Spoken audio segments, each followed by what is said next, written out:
नमस्कार दोस्तों। तो जून के पहले 2 हफ्तों में जो टॉपिक्स काफ़ी चर्चा में रहे, आज हम उनके बारे में पढ़ेंगे और जिनमें से काफ़ी चांसेस है कि पेपर्स में इनमें से जो है क्वेश्चन भी पूछे जाएँगे। तो फिर बिना टाइम वेस्ट करे स्टार्ट करते हैं आज की वीडियो।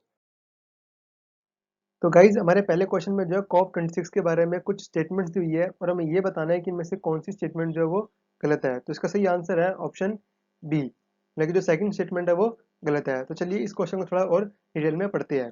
तो गाइज़ जो ग्लासगो क्लाइमेट पैक्ट है, ये एक तरह का एग्रीमेंट है जो कि 2021 में साइन किया गया था कॉप 26 की एक मीटिंग में। जिसमें ये बोला गया जो आने वाला 2030 है, उसमें नॉन कार्बन डाइऑक्साइड गैसेज़ और इंक्लूडिंग मीथेन, इसका जो है इन गैसेज़ का यूज़ जो है कम कर देंगे। और उसी मीटिंग में जो है मोर देन 100 कंट्रीज ने जो है ये शपथ ली थी कि जो आने वाला 2030 है उसमें जो है वो अपनी कंट्री में से जो 30% जो मीथेन है और जो green house carbon dioxide gas है उनका जो है यूज कम कर देंगे। इसलिए जो ये स्टेटमेंट है बिल्कुल सही है। अब जो गाइस सेकंड स्टेटमेंट है उसमें ये बोला गया है कि India signed up for the global methane pledge. तो गाइस ये स्टेटमेंट जो है बिल्कुल गलत है, क्योंकि जो इस मीटिंग में जो है इंडिया ने ऐसा कोई भी एग्रीमेंट साइन नहीं किया था जिसमें बात की गई हो कि मीथेन का यूज जो है वो कम करेगा इंडिया। तो इसलिए फर्स्ट स्टेटमेंट सही है और सेकंड जो है स्टेटमेंट वो गलत है। तो गाइस ये जो टॉपिक है चर्चा में इसलिए रहा था कि एक स्टडी की गई जून में, जिसमें ये बोला गया जो नॉन CO2 पोल्यूटेंट्स हैं और जो CO2 पोल्यूटेंट्स हैं वो जो है दोनों जो है हानिकारक हमारे इन्वायरमेंट के लिए। और इसी स्टडी में यही बोला गया जो आने वाला 2035 है उसमें जो पूरी अर्थ का टेम्परेचर जो है 1.5 डिग्री से सेल्सियस से बढ़ जाएगा और 2050 आने वाला है उसमें 2 डिग्री सेल्सियस से बढ़ जाएगा। इसलिए जो ये टॉपिक काफ़ी ट्रेंड में रहा था जून के पहले हफ्ते में, इसलिए काफ़ी चांसेस है कि इनमें से क्वेश्चन भी पूछा सकता है। और इसका एक प्रूफ भी है गाइज, मैं आपको दिखाता हूँ। तो गाइज जो आप देख रहे हैं आप सामने अपना आपने स्लाइड देखा, 2014 में भी जो है गाइज ये जो कॉप 26 है ये काफ़ी ट्रेंड में रहा था और यूपीएससी ने उस बार भी जो है इसमें से एक क्वेश्चन पूछा था। वो क्वेश्चन था which one of the following are same some important pollutants released by the steel industry in India. तो गाइज ये 2014 का क्वेश्चन है, क्योंकि उस टाइम पे भी जो है ये जो टॉपिक है काफ़ी ट्रेंड में रहा था। तो आप इसका आंसर गाइज पढ़ सकते हैं। तो अब चलते हैं अपने अगले क्वेश्चन पर। तो हमारे दूसरे क्वेश्चन में ये बोला गया है arrange the following regions of India in the correct order from north to south, मतलब कि ऊपर से नीचे। तो हमें जो है चार जो है रीजन दे रखे हैं इंडिया के और हमें इनको जो है अरेंज करना है नॉर्थ टू साउथ। और जो इसका कई सही आंसर है, करेक्ट ऑप्शन है वो है ऑप्शन सी, मतलब कि 3142। मतलब कि पहले आएगा दौलत बेग ओल्दी, उसके बाद आएगा गलवान वैली, उसके बाद आएगा हॉट स्प्रिंग और उसके बाद जो है आएगा अपना पेंगोंग लेक। तो गाइज इसको जो आप एक मैप के जरिए आप अच्छे से समझेंगे। तो गाइज ये जो है चारों जो ऑप्शन दे रखे थे उसको मैंने अंडरलाइन कर दिया है। वैसे तो इस ऑप्शन के हिसाब से तो ये बिल्कुल अरेंजमेंट सही है, बट अगर आप मैप के हिसाब से देखेंगे तो सबसे पहले सबसे ऊपर जो आपको कराकोरम पास दिखेगा दौलताबाग ओल्दी के ऊपर। बट इस ऑप्शन में जो है ये कराकोरम पास का ऐसा कोई ऑप्शन नहीं था, तो इसलिए जो सबसे पहले जो है दौलताबाग ओल्दी जो है सबसे ऊपर आएगा। तो गाइज ये आप एक चार्ट हो गया।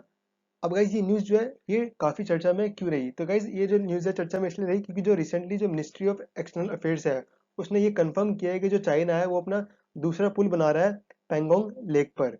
तो इसलिए जो है गाइज जुलाई के जो जून था हमारा उसके पहले वीक में जो है ये जो टॉपिक है काफ़ी चर्चा में रहा था और इसलिए इससे काफ़ी चांसेस है कि इनमें से क्वेश्चन पूछा जा सकता है। तो एक क्वेश्चन तो मैंने आपको बना ही दिया है कि इनको जो है रीजन को नॉर्थ टू साउथ जो है आप इसको अरेंज करिए। तो दूसरा क्वेश्चन एक और बन सकता है, यहाँ पे जो है पेंगोंग लेक के ऊपर ये ब्रिज बन रहा है, तो शायद आपसे पेपर से पेंगोंग लेक के ऊपर कोई क्वेश्चन पूछ लें। तो उसकी कोई टेंशन नहीं है, मैंने पेंगोंग लेक के बारे में जो जो इंपॉर्टेंट बातें हैं वो इस स्लाइड में लिख दिया, आप इसको पढ़ सकते हैं। तो गाइस जो पेंगोंग लेक है ये जो है सिचुएटेड है लद्दाख में, जो कि यूनियन टेरेटरी है हमारी इंडिया की। और ये गाइस जो सेकंड इसकी खास बात है पेंगोंग लेक की वो ये है कि ये जो वर्ल्ड का हाईएस्ट सॉल्ट वाटर लेक है जिसकी हाइट क्या है 4350 मीटर। और जो इसका 1/3 पार्ट है पेंगोंग लेक का वो इंडिया के पास आता है और जो 2/3 पार्ट है वो इसका चाइना के पास आता है। तो गाइस इस क्वेश्चन को पढ़ने के बाद आप में से शायद थोड़ी लोगों को जो है एक माइंड में कंफ्यूजन चल रही होगी कि मैकमोहन लाइन और LAC में क्या डिफरेंस है, क्योंकि जो मैकमोहन लाइन है वो इंडिया और जो इंडिया और चाइना का जो बॉर्डर है उसको सेपरेट करती है, उसे हम मैकमोहन लाइन कहते हैं। तो फिर ये LAC क्या होता है? तो गाइज उस कंफ्यूजन को दूर करने के लिए आप इस चार्ट को देख सकते हैं। तो फिर चलिए अब बढ़ते हैं अपने अगले क्वेश्चन पर। तो गाइज इस क्वेश्चन में हमें ये पूछा गया है which of the following methods are used to convert biomass into energy. और हमें बताना है कि इनमें से कौन सा जो मेथड है वो करेक्ट है। तो हमें यहाँ पे जो है 5 मेथड दे रखे हैं और हमें ये बताना है कि इनमें से कौन सा मेथड जो है यूज़ किया जाता है बायोमास को जो है एनर्जी में कन्वर्ट करने के लिए। तो इसका सही आंसर है ऑप्शन डी, मतलब कि जो है फर्स्ट, सेकंड और थर्ड। जो फर्स्ट, सेकंड और थर्ड जो मेथड है वो जो है यूज़ किया जाता है बायोमास को जो है कन्वर्ट करने के लिए एनर्जी में। तो गाइस जो फर्स्ट है वो है कम्ब्यूशन, सेकंड है गैसिफिकेशन और जो थर्ड है वो है पायरोलाइसिस। जो ये जो तीन मेथड है आप इनको डिटेल में पढ़ सकते हैं। जो तीन मेथड है इनसे जो है काफ़ी आराम से जो हम बायोमास को जो है एनर्जी में कन्वर्ट कर सकते हैं। और जो बाकी के दोनों मेथड है ये जो है गलत है और ये बायोमास को जो है एनर्जी में कन्वर्ट नहीं करते। तो कैसे बात आती है ये जो टॉपिक है ये जो है ट्रेंड में कैसे रहा। तो गाइज ये इस टॉपिक के पीछे जो है एक काफ़ी एक और क्वेश्चन बन सकता है कि जो रिसेंटली जो है एक new biomass based boiler technology जो है लॉन्च की गई है इंडिया में, जो कि कुरुक्षेत्र, हरियाणा के कुरुक्षेत्र में एस्टेब्लिश है। तो इसीलिए जो है गाइज ये इस टॉपिक से क्वेश्चन पूछे जा सकते हैं। और इसका एक प्रूफ और भी है कि यूपीएससी में जो है 2013 में, मतलब कि 2013 में भी जो है बायोमास का टॉपिक जो काफ़ी ट्रेंड में रहा था और उसी को देखते हुए जो यूपीएससी ने भी एक क्वेश्चन 2013 में पूछा था। तो आप इसको पढ़ सकते हैं। और अब भी काफ़ी सारे चांसेस है कि इस जो ये जो न्यू बॉयलर जो टेक्नोलॉजी लॉन्च की गई है इंडिया में, हरियाणा के कुरुक्षेत्र में, शायद इससे भी एक क्वेश्चन पूछ ले कि कहाँ पे स्थित की गई है, तो वो होगा आंसर हरियाणा के कुरुक्षेत्र में। तो काफ़ी चांसेस है कि यूपीएससी इस बार भी जो है इसमें से क्वेश्चन पूछेगा। तो फिर चलते हैं अपने अगले क्वेश्चन पर। तो गाइज इस क्वेश्चन में बोल रहा है which of the following countries share borders with Israel, select the correct answer by using the codes. तो गाइज हम यहाँ पे 5 कंट्रीज के नेम दे रखे हैं और हमें ये बताना है कि इनमें से कौन कौन सी कंट्रीज जो है वो शेयर करती है अपना बॉर्डर इसराइल के साथ। तो इसका सही आंसर है ऑप्शन सी, मतलब कि first, second, third and fourth. मतलब कि जो इस ऑप्शन में स्टार्टिंग की 4 कंट्रीज हैं वो अपना बॉर्डर शेयर करती है इसराइल के साथ। वो है सीरिया, लेबनान, जॉर्डन और Egypt, but not with Cyprus. मतलब जो अकेली जो साइप्रस कंट्री है इन ऑप्शन में सिर्फ वही है जो अपना बॉर्डर इसराइल के साथ शेयर नहीं करती, और बाकी जितनी भी है वो सारी शेयर करती हैं। चलो इसको एक पहले जानते हैं कि ये जो न्यूज़ है वो इतनी चर्चा में क्यों रही। तो गाइज ये जो टॉपिक था ये इस चर्चा में इसलिए रहा क्योंकि जो रिसेंटली जो इसराइल के डिप्टी प्राइम मिनिस्टर और डिफेंस मिनिस्टर थे उन्होंने इंडिया में विजिट करा था और मीटिंग करी थी और कुछ डिफेंस के जो है कुछ उसमें एग्रीमेंट करे थे। तो इसलिए जो है ये न्यूज़ काफ़ी चर्चा में रही थी जून के फर्स्ट वीक में। तो शायद से काफ़ी चांसेस है कि इसमें से क्वेश्चन बन जाए। तो चलो गाइज इसको एक मैप की हेल्प से ज़्यादा अच्छे से समझते हैं। तो गाइज ये मैप, इसमें आपको ये येलो येलो पोर्शन दिख रहा है, जो आपको येलो पोर्शन दिख रहा है वो है इसराइल का, वो है इसराइल। और आप देख सकते हैं इसराइल के साथ में मेडिटेरेनियन सी है और साइड में इजिप्ट है, लेबनान है और जॉर्डन है। थोड़ा इसको और अच्छे से समझते हैं एक दूसरे मैप की सहायता से। तो गाइज ये इसमें आपको अच्छे दिख रहा होगा इसराइल, और इसराइल के साथ जो है बॉर्डर जो शेयर करती है कंट्री वो है लेबनान, सीरिया, जॉर्डन और इजिप्ट। बट जो है साइप्रस यहाँ पे कंट्री नहीं है जो इसराइल के साथ अपना बॉर्डर शेयर कर रही हो। लेफ्ट साइड में आप देख सकते हैं यहाँ पे मेडिटेरेनियन सी है। तो गाइज चलो बढ़ते हैं फिर अपने अगले क्वेश्चन पर।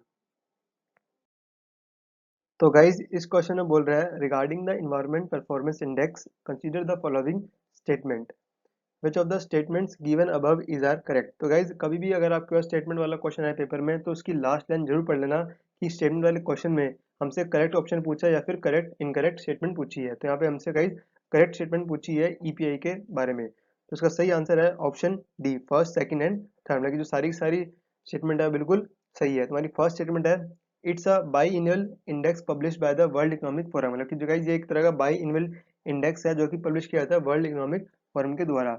यहाँ पे एक छोटा सा डाउट क्लियर कर देता हूँ। एक होता है गाइस बाई इनियल और एक होता है बाई एनुअल। तो गाइस जो बाई इनियल है जो कि हमारे यहाँ पे फर्स्ट स्टेटमेंट में लिखा हुआ है उसका मतलब होता है 2 साल में एक बारी पब्लिश होती है ये रिपोर्ट वर्ल्ड इकोनॉमिक फोरम के द्वारा।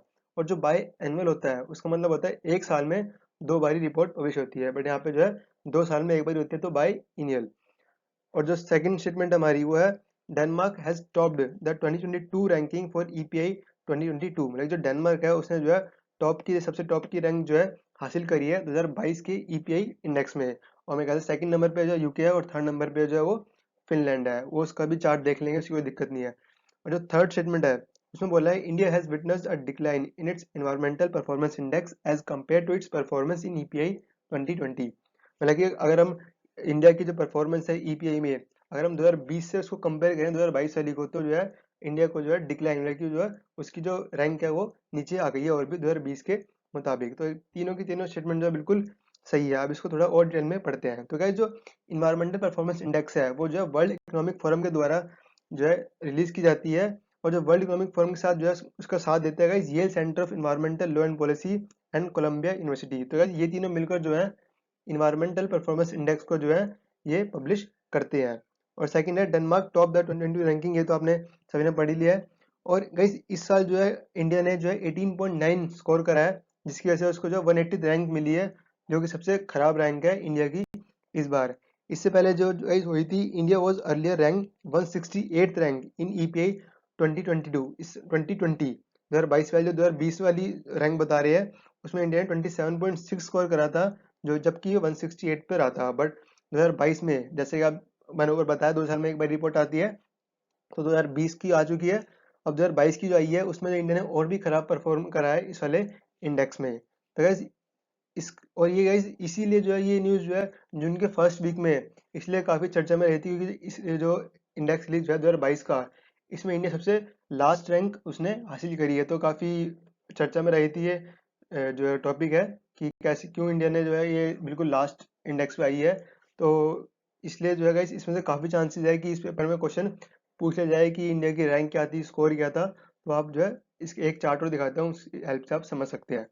तो गाइस ये पूरा चार्ट है 2022 की इन्वायरमेंटल परफॉर्मेंस इंडेक्स का, जिसमें आप देख सकते हैं जो इंडिया है वो है 180th रैंक पे, और जो टॉप की कंट्रीज आप देख सकते हैं वो है Denmark, UK, Finland, Malta and Sweden. तो आप देख सकते हैं जो बांग्लादेश है वो भी हमारे से अच्छा परफॉर्म कर रहा है, पाकिस्तान भी कर रहा है, नेपाल, चाइना, श्रीलंका और अफगानिस्तान, ये हमारी सारी नेबर कंट्री है जो कि इंडिया से अच्छा परफॉर्मेंस कर रही है।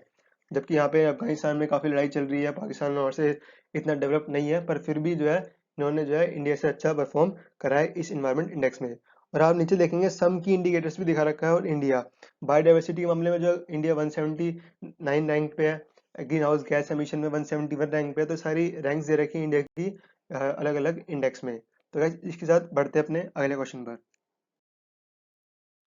तो गाइज इस क्वेश्चन में बोला गया है consider the following statements regarding the fishing cat, which of the following statements given above is are correct. तो गाइज हमें यहाँ पे फिशिंग कैट के बारे में स्टेटमेंट दे रखी है, और हमें बताना है कि इनमें से कौन सी स्टेटमेंट जो करेक्ट है फिशिंग कैट के बारे में। तो इसका सही आंसर है ऑप्शन बी, सेकंड ओनली, मतलब जो सेकंड स्टेटमेंट है बिल्कुल सही है फिशिंग कैट के बारे में। तो स्टेटमेंट बनने से पहले मैं आपको फिशिंग कैट की एक फोटो दिखा देता हूँ। तो गाइज ये हमारी फिशिंग कैट। तो जो सेकंड स्टेटमेंट है, they spend most of their lives in area of dense vegetation and close to water bodies, मतलब कि जो अपना ये पूरा जिंदगी है ज़्यादा ज़्यादा ये डेंस वेजिटेशन एरिया, मतलब कि जो क्लोज होता है वाटर बॉडीज के, वहाँ पे ज़्यादा जिंदगी बिताती है। और जो हमारी फर्स्ट स्टेटमेंट है, the world's first population estimation of the fishing cat conducted outside the protected area network has been done in Kolleru lake, ये जो है बिल्कुल हमारी गलत स्टेटमेंट है। तो गाइस अब पढ़ते हैं इस क्वेश्चन को और डिटेल में नीचे। According to the census conducted by Chilka development authority, the Chilka lake has 176 fishing cats. तो गाइस जो अभी रिसेंटली जो हमारी एक सेंसस कंडक्टेड कराई गई चिल्का डेवलपमेंट अथॉरिटी के द्वारा चिल्का लेक में, वहाँ पे एक फाउंड किया गया यहाँ पे जो 176 फिशिंग कैट्स है, जो कि एक बहुत बड़ी बात है। तो गाइस आप समझ ही गए होंगे कि ये जो टॉपिक है ये काफ़ी चर्चा में क्यों रहा था, इसी वजह से कि यहाँ पे जो 176 फिशिंग कैट्स पाई गई थी चिल्का लेक में, जो कि एक बहुत बड़ी बात है। और आप इसकी हेल्प से ये समझ गए होंगे कि जो हमारी फर्स्ट स्टेटमेंट है वो गलत क्यों है, क्योंकि यहाँ पे जो है चिल्का लेक के बारे में बात की है कि जो 176 फिशिंग कैट्स है वो चिल्का लेक में फाउंड हुई है, ना कि कोलेरू लेक में। तो इसलिए जो है फर्स्ट स्टेटमेंट हमारी गलत होती है।